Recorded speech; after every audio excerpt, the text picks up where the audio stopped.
Hello, everyone, and welcome. Today, we're going to be talking about Chapter 16, which is about religion. Religion is a system of beliefs and practices around sacred things, a set of shared stories that guide beliefs and actions in a profane world, the things of mundane, everyday life. Religious beliefs help shape social behavior by setting expectations and helping people distinguish between right and wrong. Specific religions can seem so different from one another, but religion is fascinating to sociologists because almost all religions have the same tenets. For example, all religions have a certain myth or story about where people come from. All religions have an explanation about what happens to people when they die. All religions have guidelines for people to follow to ensure that they are rewarded for dedication. The differences are in the details, but despite these differences, all religions have a huge impact on individual and group behavior and personal identity. Sacred describes holy things. Profane describes ordinary, mundane things of everyday life. People are generally familiar with the word sacred, which describes something that is religious or holy, like a sacred book or a sacred tradition. However, people are generally surprised at the term profane.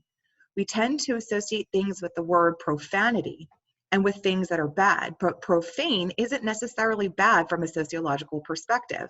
It's just not sacred. Profane is anything that isn't sacred. A shirt is usually profane, as is a rubber band or a toothbrush. There are many religions throughout the world, all of which fall into one of three categories.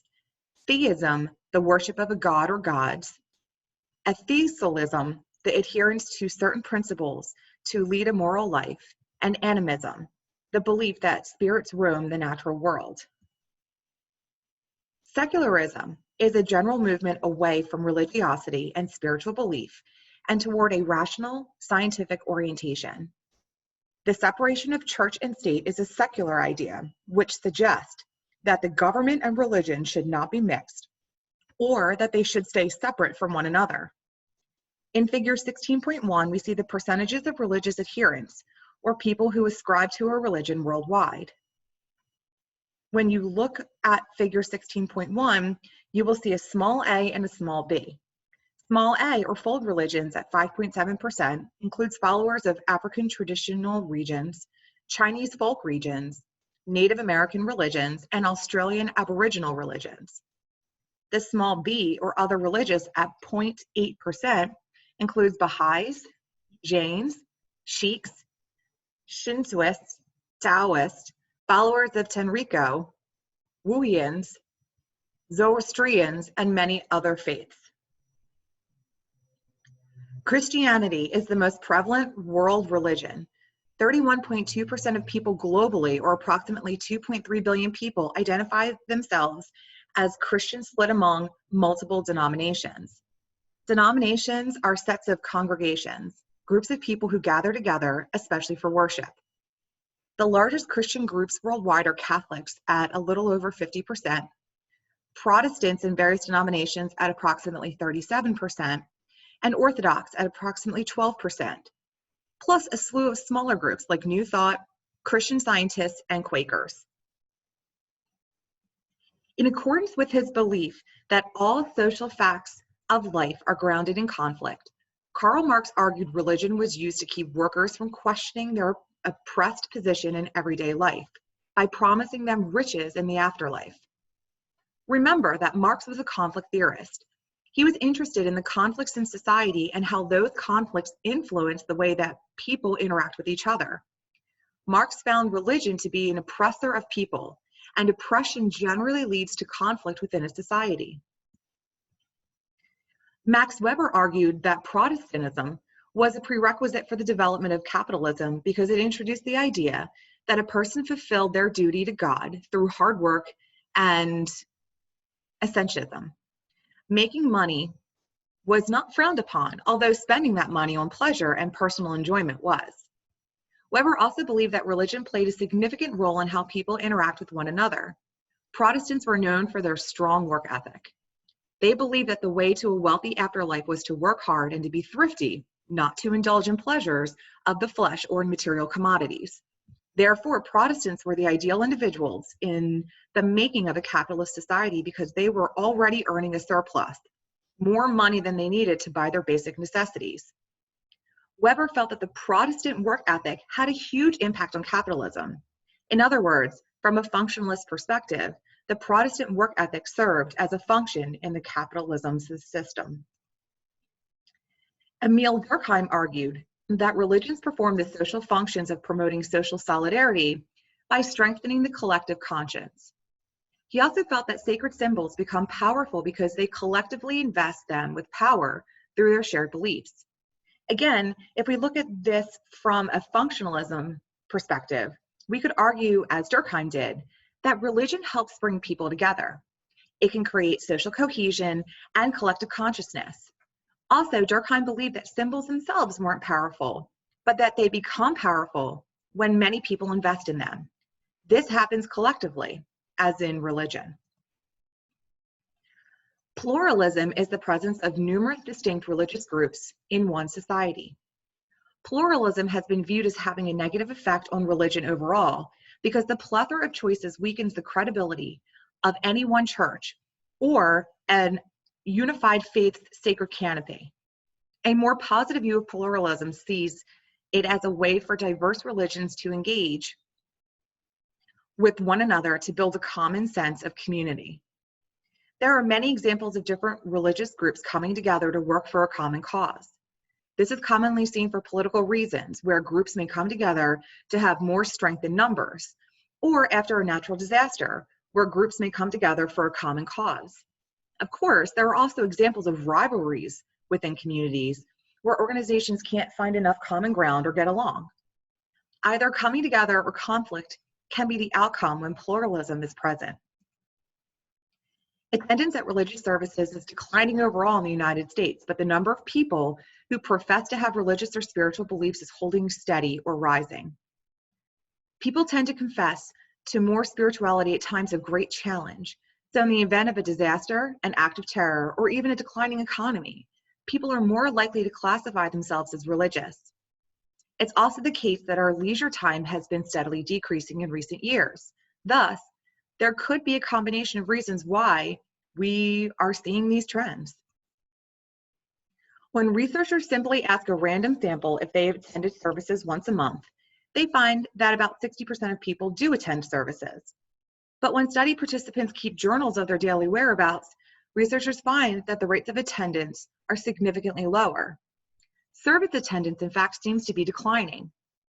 Time use records have shown that weekly attendance has dipped in the last 30 years, from 40% going to church once a week in 1965 to only about 20 to 30% in 1994, a figure that was about the same in 2014. So at the micro level, is religion a great big delusion? Microsociologists look at religion in terms of its meaning and uses it and the uses in people's everyday lives. Kelly Beshke in 2007 determined in her study of American Christians that people practice what's called reflective spirituality, to look to religion for meaning, wisdom, and profound thought, rather than absolute truths about how the world works.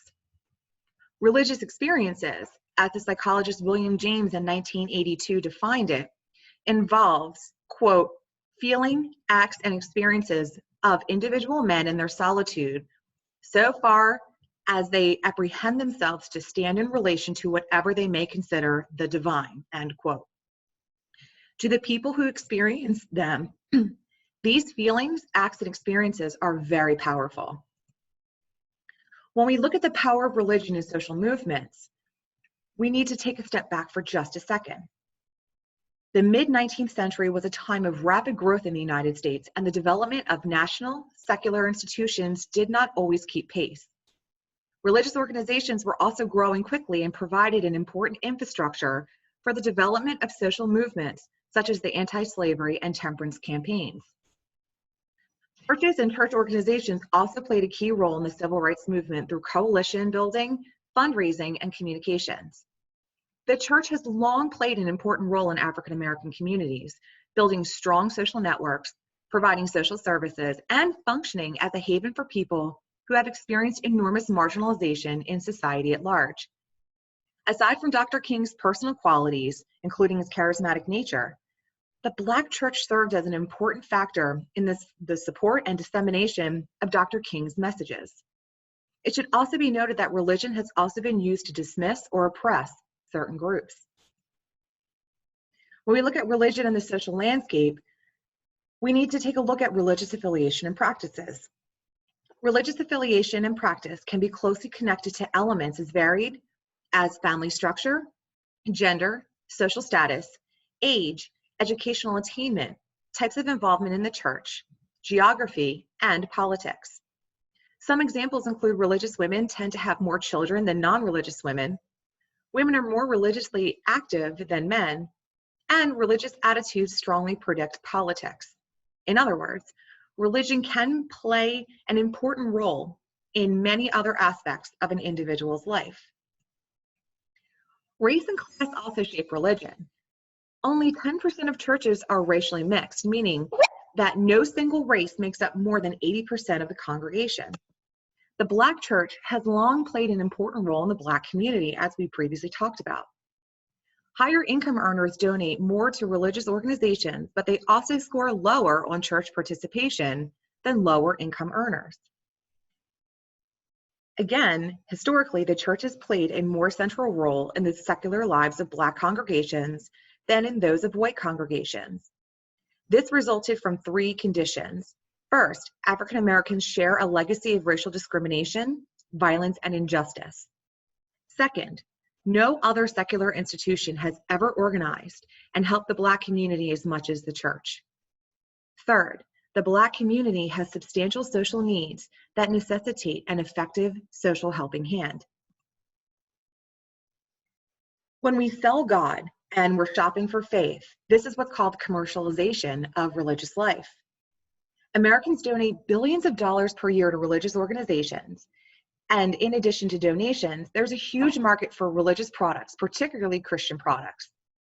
This interests sociologists for many reasons, but in particular, it's fascinating to consider the consumption of religion. In many ways, religion has become commodified, where something that can be bought and sold. And it's interesting to think about some of the ways that religion has transformed from a public shared resource to a consumer item. Such a quote-unquote rational choice or economic perspective on religion sees congregations as franchises and ministers as entrepreneurial salespeople. The churchgoer is a consumer who spends their time and money on religion in exchange for supernatural compensators or promises for future rewards like salvation and eternity in heaven.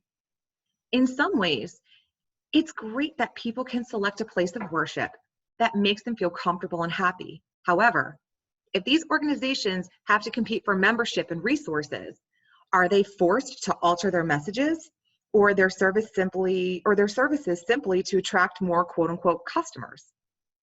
In a society that is largely driven by money, sociologists ask how much individuals or organizations will bend or change to gain more revenue. What do you think? This can be viewed positively or negatively, but either way, the high level of religious freedom of choice in the United States may be one reason why there is such a high level of religiosity as compared to other industrialized countries. If there were only one religion, people would simply have to decide whether they believed or they didn't believe. Some argue that American religious pluralism has created a kind of religious quote-unquote marketplace, where people shop around for the brand of faith that best suits them, and churches feel compelled to compete for these customers. In an effort to appeal to a wider audience, especially young people, many churches have incorporated elements of pop culture into their services and messages and added more secular activities to attract members. Do you have any familiarity with this trend? Do you attend a church that you can quote unquote follow on Facebook? Do you have an online support group of friends whose common tie is religion? Today, churches are using popular culture and new media to reach out to people, which help to attract new members. A megachurch is typically a conservative Protestant church that attracts at least 2,000 people to worship services per week. Megachurches stress family values above religious tradition and are known for being flexible and creative. There are more than 1,000 churches like this in the United States. Some of these churches have attendance between 10,000 and almost 50,000 members. These churches are sometimes criticized for taking members away from smaller churches, yet most people in the United States attend small congregations, generally with fewer than 200 members in attendance weekly. Now we look at the paradox of popularity. One explanation for the existence of so many types of Christian churches in the United States is what is called the sect-church cycle. Churches are religious bodies that coexist in a relatively low state of tension with their social surroundings. They have mainstream, quote-unquote, safe beliefs and practices relative to those of the general population. Sects, or sectarian groups, are high-tension organizations that don't fit well within the existing social environment. They're usually most attractive to society's least privileged, outcast, minorities, or the poor, because they downplay worldly pleasure by stressing other worldly promises. Sects usually start out by splintering off from an existing church because of disagreements over the direction or emphasis of the church. Over time, if the sect develops a large enough following, it may become a church, and eventually another sect may split off from it. We also should talk about cults. A cult is a religious movement that makes some new claim about the supernatural and therefore doesn't fit within the sect-church cycle. Stricter religious institutions are more likely to grow faster than more lenient or open groups because members of stricter groups are likely to be more committed and to buy more into the group's overall mission. Members value the high demands of a stricter organization and are willing to spend more time and effort supporting it.